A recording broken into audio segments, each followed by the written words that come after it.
said, I want to get the war settled. I know Zelensky very well, and I know Putin very well. I have a good relationship, and they respect. Angela Harris, thank you for being here, and thank you for inviting me to be here tonight. And how do you think things are going so far? You're the moderator of all of this tonight, and I think you had a wonderful crowd, and things are going extremely well.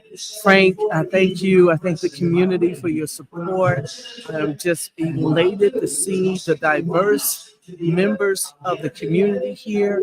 We have young individuals from the high schools getting extra credit coming here watching the debate. We have fraternities and sororities. We have professors. We have dignitaries here. I'm really excited. I'm thankful. Well, this is a unique opportunity. You don't get a debate, but you don't get a debate with the first female that's going to possibly be president of color. And so Hillary Clinton was there, but she didn't win. But now we have an opportunity to go over the top or break the glass ceiling, whatever you want to do. And, just to be here and to be a witness to this is something special. It really is, Frank. This is a historic moment, and I can't express the gratitude I have for one, being here with your podcast, and two, again, for the community, because we sent the word out and people came. They're learning for themselves the difference in the candidates, and they can make informed decisions for themselves. We have voter registration here available. Individuals who came to see us, who haven't taken a chance to get registered, they have an opportunity to get registered. We have various groups, as I mentioned, the sponsors. I'll name a few, including yourself. We have Mike Williams, we have Gail Simpson, Juneteenth. We have the Boys and Girls Club for allowing us to host it here. The NAACP, we have the Springfield Urban League, who also brought a food truck here to help feed everyone. And I'm just really thankful for all that we have as the supporters. And of course, we got Senator Turner and the other elected officials and the sororities. I got to shout out my own, Montgomery Road sorority here. Thank you very much. Well, of course, I'll say a big yo for the brothers here. And, but I'm so happy and to have this opportunity to be a part of this is really unique. And I'm really thrilled that we could do this, and with all this going on in the world today, to bring all these people together, to have this kind of sit down and just feel yourself and feel the power of people coming together is really something unique. It really is, Frank. The unification here is just amazing. They're fired up here. They're fired up to go out in the streets. They're going to call friends and family in the battleground states and say in Pennsylvania, in Atlanta, in Colorado, they're going to, and Nevada, they're going to say, look, in North Carolina, we're gonna do something down. Yes, we gotta shake it up down there, don't we? Right, we gotta shake it up big time. Well, thank you again, Frank, for your time, and I'm gonna go ahead and keep listening to the debate. Okay, go thank Kamala. you so much. You're very welcome. Go Kamala. Thank you. And we're going to continue monitoring the debate. We're going to continue monitoring the debate. So we're just going to keep an eye on all the people that are here and what's going on. And we're going to pan the camera around so that we can see the number of people that are here that are enjoying themselves.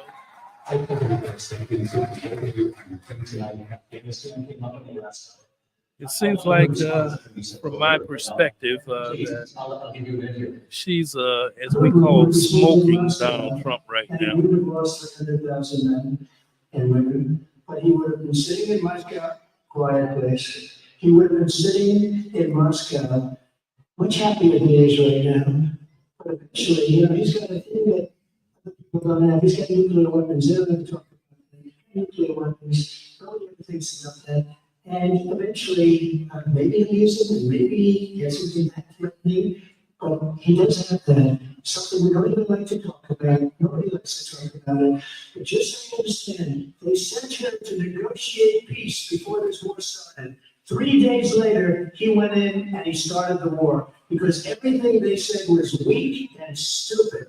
They said the wrong things. That war should have never started. She was the emissary. They sent her in to negotiate with Zelensky and Putin, and she did. And the war started 3 days later. Because that's the kind of talent we have with her. She's worse than Biden. In my opinion, I think he's the worst president in the history of our country. She goes down as the worst vice president in the history of our country. But let me tell you something.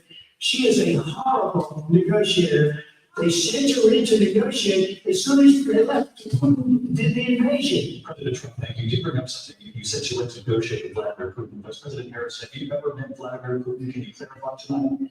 Yeah, again, I said it beginning straight. You're gonna hear a bunch of lies coming from this fellow.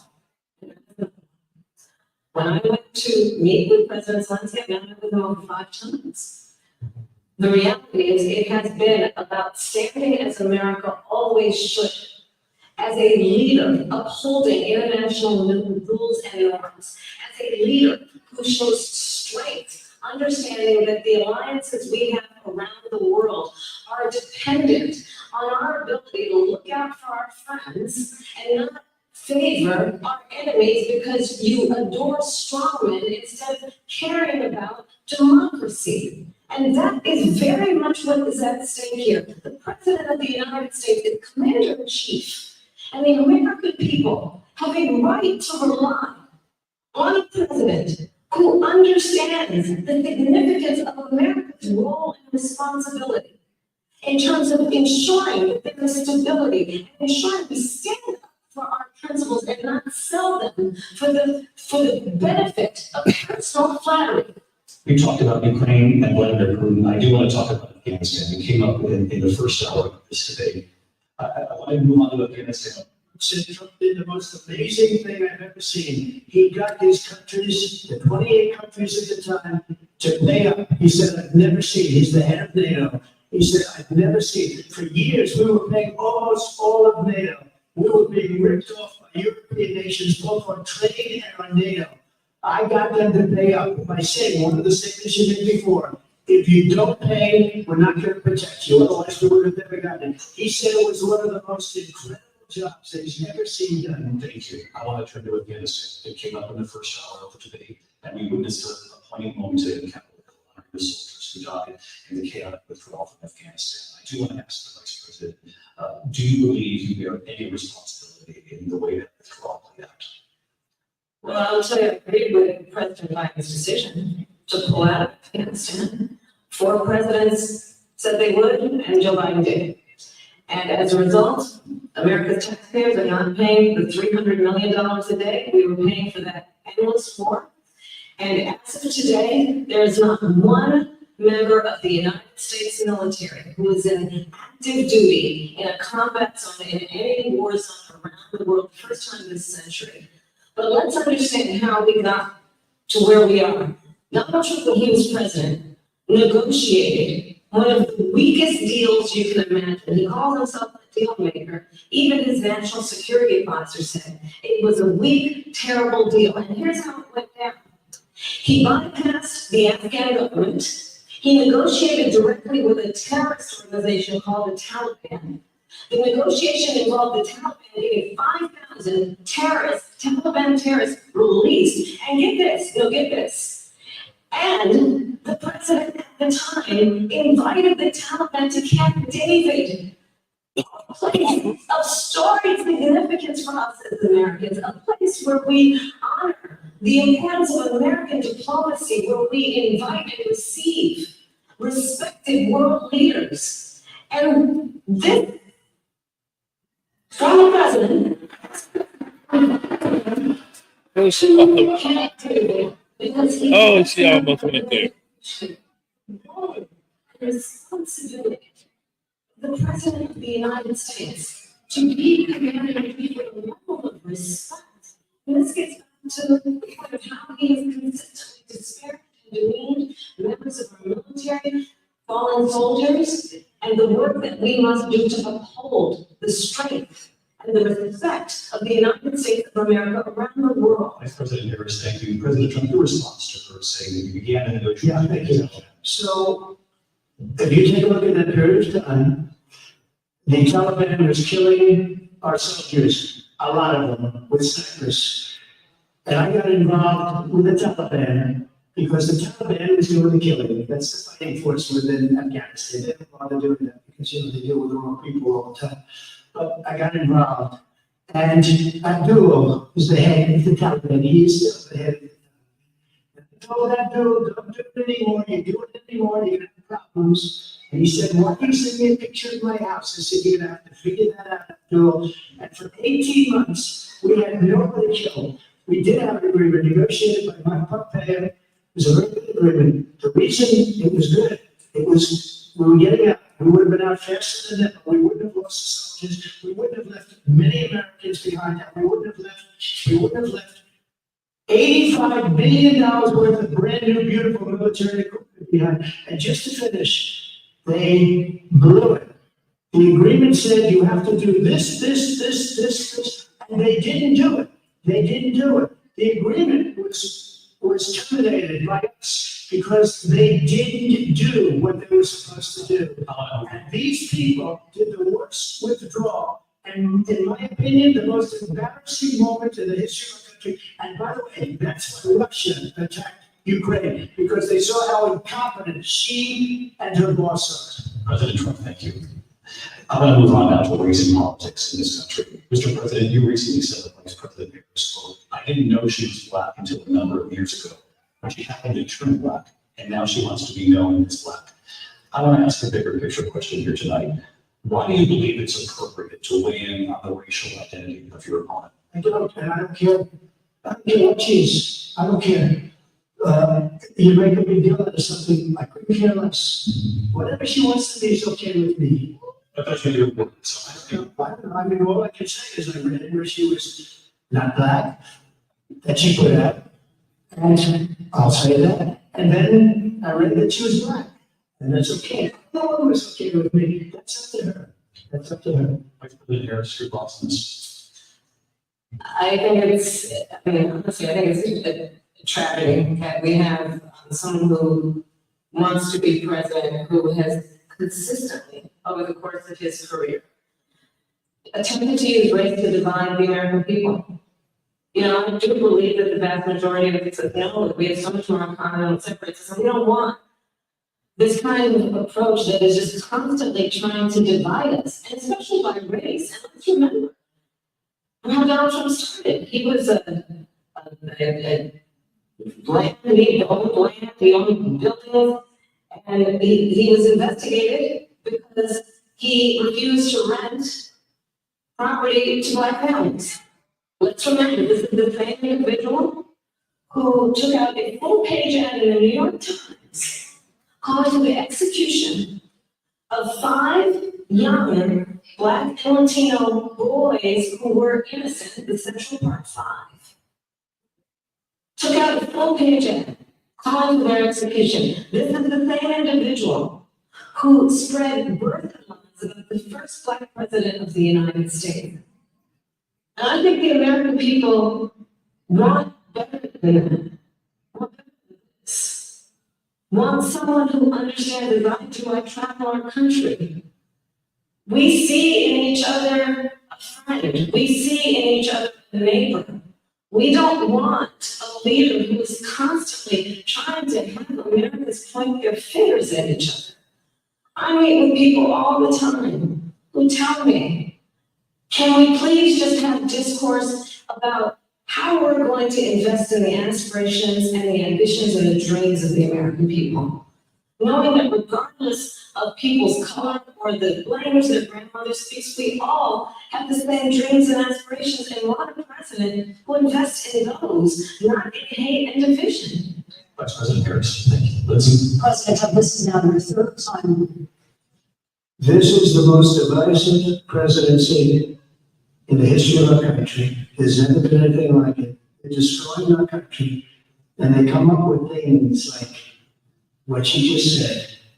Go back many, many years, I think it was even Ray Bloomberg agreed with me on the Central Park Five. They admitted, they said, they pled guilty. And I said, well, they pled guilty. They badly hurt a person, killed a person ultimately. And they pled guilty. Then they pled, we're not guilty. But this is a person that has to stretch back years, 40, 50 years ago, because there's nothing now. one of the greatest economies in the history of the world. And I'm gonna build it again. It's gonna be bigger, better, and stronger. But they're destroying our economy. They have no idea what a good economy is. Their oil policies, every single policy. And remember this, she is Biden. You know, she's trying to get away from Biden. I don't know the gentleman. She says, she is Biden. The worst inflation we've ever had. A horrible economy because inflation has made it so bad that you can't get away with that. Briefly. Clearly, I am not Joe Biden, and I am certainly not Donald Trump. And what I do offer is a new generation of leadership for our country. One who believes in what is possible, one who brings a sense of optimism about what we can do instead of all this disparaging the American people. I believe in what we can do to strengthen small businesses, which is why I have a plan. Let's talk about our plans and let's compare the plans. I have a plan to give startup businesses $50,000 tax deduction to pursue their ambitions, their innovation, their ideas, their hard work. I have a plan, $6,000 for young families for the first year of your child's life to help you in that most critical stage of your child's development. I have a plan that is about allowing people to be able to pursue what has been fleeting in terms of the American dream by offering a help with down payment of $25,000 down payment assistance for first-time home buyers. That's the kind of conversation, I believe, David, that people really want tonight, as opposed to a conversation that is constantly about belittling and name calling. Let's turn the page. Vice President Harris, thank you. Let's turn the Let's turn the policy. To defund the police, she has a plan to confiscate everybody's gun. President, she has a plan in Pennsylvania or anywhere else. It's until just recently. You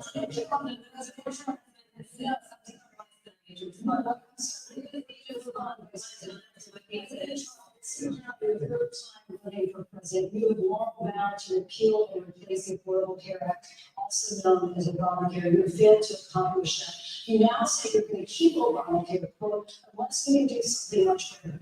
Last month, we said we're working on it. So tonight, 9 years after you first started running, do you have a plan, and can you tell us what it is? Obamacare was lousy healthcare, always was. It's not very good today. And what I said, that if we come up with something, and we are working on things, we're gonna do it and we're gonna replace it. Remember this, I inherited Obamacare because Democrats wouldn't change it. They wouldn't vote for it. They were unanimous. They wouldn't vote to change it. If they would have done that, we would have had a much better plan than Obamacare. But the Democrats came up, they wouldn't vote for it. I had a choice to make when I was president. Do I save it and make it as good as it can be, never to be great, or do I let it rot? I had an obligation, even though politically it would have been good to just let it rot and let it go away. I decided that, I told my people, the top people, and they're very good people, I have a lot of good people in this administration. We read about the bad ones, we get some real bad ones too, and some of they have really bad ones, the difference is they're good. But let me just explain. I had a choice to make. Do I save it and make it as good as it can be, or do I let it rot? And I saved it. I did the right thing, but it's still never going to be great, and it's too expensive for people. And what we will do is we're looking at different plans. If we can come up with a plan that's going to cost our people, our population, less money and be better healthcare than Obamacare, then I would absolutely do it. But until then, I've run it as good as it can be run. So just yesterday, was looking at I have concepts of a plan.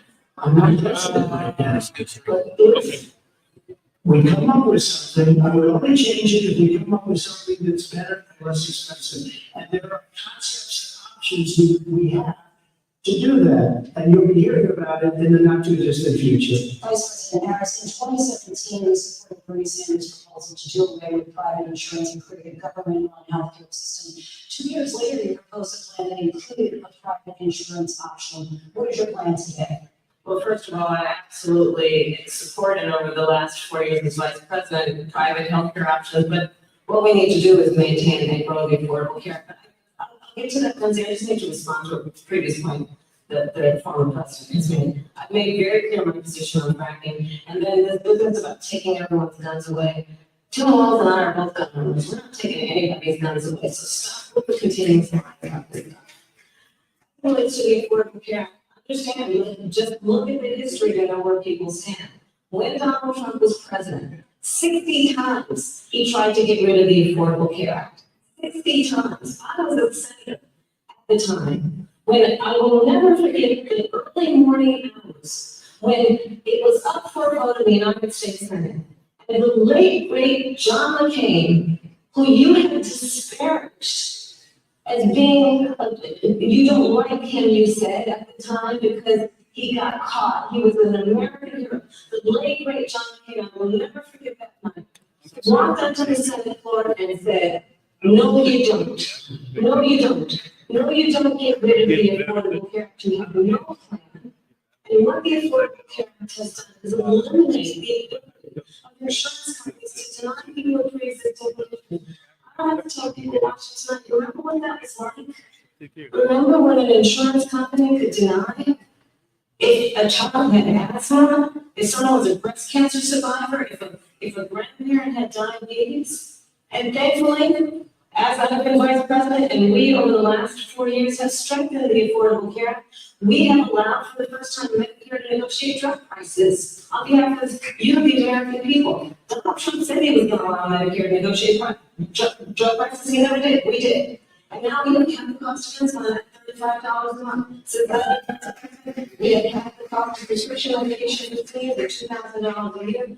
And when I'm president, we will do that for all people, understanding that the value I bring to this is that access to health care should be a right and not just a privilege of those who can afford it. And the plan has to be to strengthen the Affordable Care Act, not get rid of it. That's the balance in terms of where Donald Trump stands on that. At this stage, and number one, John McCain fought Obamacare for 10 years. But it wasn't only him, it was all of the Democrats that kept it going. And you know what? We can do much better than Obamacare, much less money. But she will improve private insurance for people, private medical insurance. That's another thing she does. Paying privately for insurance, but it works hard and make money, and they want to have private. She wants everybody to be in government insurance where you wait 6 months for an operation that you need to be with. We have another issue that we'd like to get to. It's important for Americans, in particular, young Americans, and that's climate change. President Trump, with regard to the environment, you say that we have to have clean air and clean water. Vice President Harris, you call climate change an existential threat. The question to you both tonight is, what would you do to fight climate change? And Vice President Harris, we'll start with you in 1 minute for each. Well, the former president said that climate change is a hoax. And what we know is that it is very real. You ask anyone who lives in a state who has experienced these extreme weather occurrences, who now is either being denied home insurance or being jacked up. You ask anybody who has been the victim of what that means in terms of losing their home, having nowhere to go. We know that we can actually deal with this issue. The young people of America care deeply about this issue. And I am proud that as vice president over the last 4 years, we have invested $1 trillion in a clean energy economy, while we have also increased domestic gas production to historic levels. We have created over 800,000 new manufacturing jobs while I have been vice president. We have invested in clean energy to the point that we are opening up factories around the world. Donald Trump said he was going to create manufacturing jobs. He lost manufacturing jobs. And I'm also proud to have the endorsement of the United Auto Workers and Sean Fain, who also know that part of building a clean energy economy includes investing in American-made products, American automobiles. It includes growing what we can do around American manufacturing and opening up auto plants, not closing them like happened under Donald Trump. Vice President Harris, thank you. That didn't happen under Donald Trump. Let me just tell you, they lost 10,000 manufacturing jobs this last month. It's going, they're all leaving. They're building big oil plants in Mexico, in many cases owned by China. They're building these massive plants, and they think they're gonna sell their cars into the United States because of these people. What they have given to China is unbelievable. But we're not gonna let that. We'll put tariffs on those cars so they can't come into our country because they will kill the United Auto Workers and any auto worker, whether it's in Detroit or South Carolina or any other place. What they've done to business and manufacturing in this country is horrible. We have nothing because they refuse, you know, Biden doesn't go after people because supposedly China paid him millions of dollars. He's afraid to do it between him and his son. They get all this money from Ukraine. They get all this money from all of these different countries. And then you wonder, why is he so loyal to this one, that one, Ukraine, China? Why is he? Why did he get $3.5 million from the mayor of Moscow's one? Why did she pay him $3.5 million? This is a crooked administration, and they're selling our country down the tubes. Thank you. Okay, closing statements from both of our candidates. It's a historic night. This ABC News presidential debate from Philadelphia.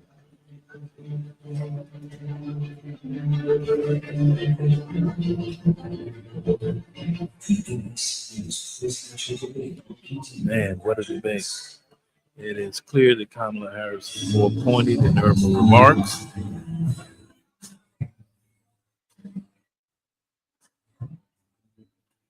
More pointed in her remarks. She's to the point. Right. And it appears that Donald Trump is winging it as usual. He can't stay focused on the topic. And he's back to the same old hits and dusties, the same things he's been saying over and over again.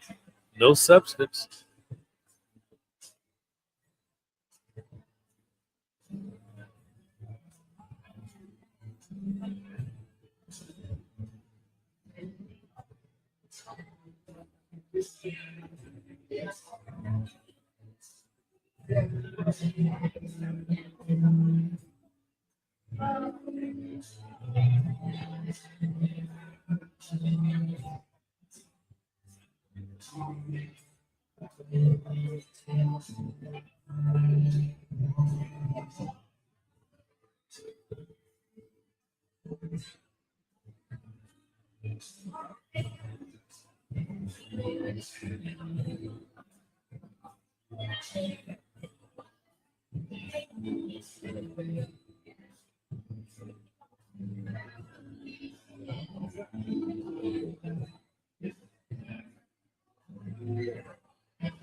How hard is this? See, I guess.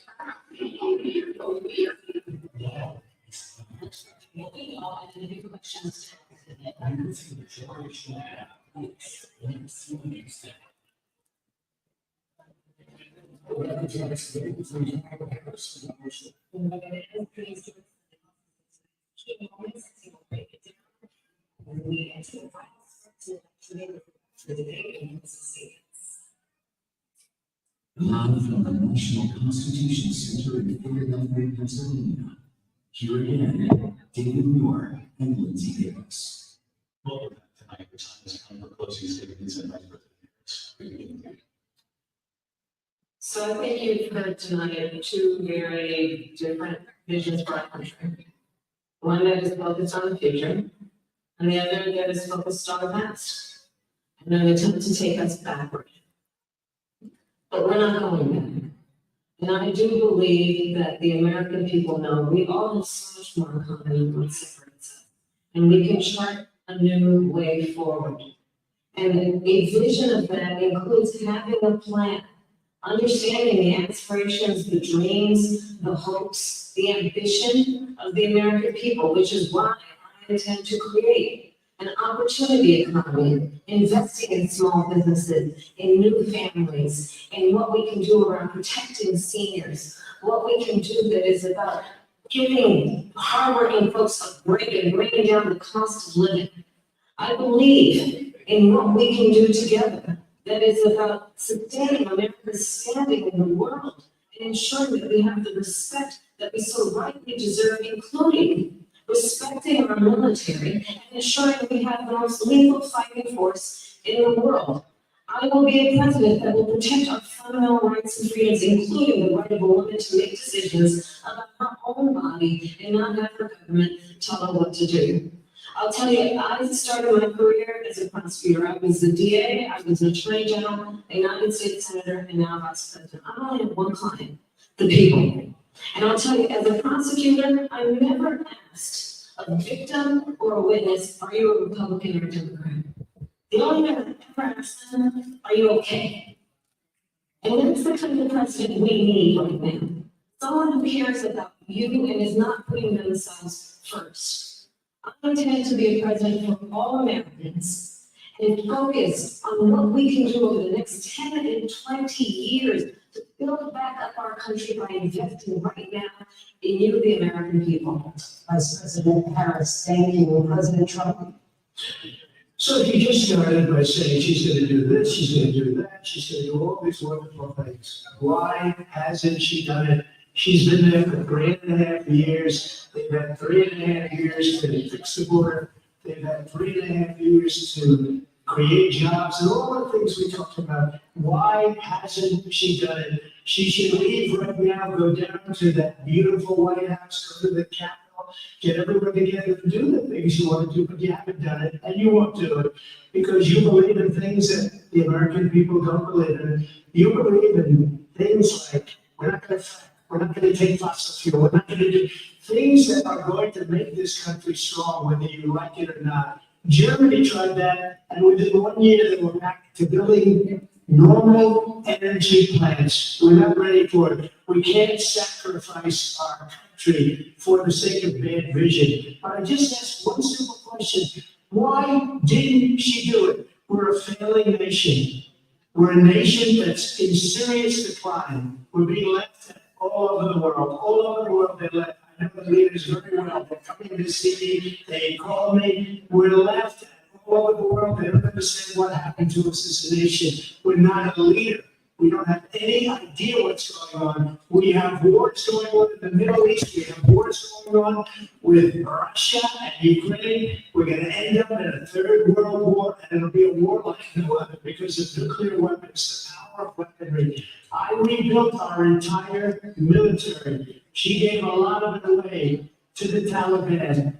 She gave it to Afghanistan. What these people have done to our country, and maybe toughest of all, is allowing millions of people to come into our country. Many of them are criminals, and they're destroying our country. The worst president, the worst vice president in the history of our country. President Trump, thank you. And that is our this year's presidential debate for here in Philadelphia, National Constitution Center. I'm Liz Davis. Happy New Year, thank you for watching here in the US and all over the world.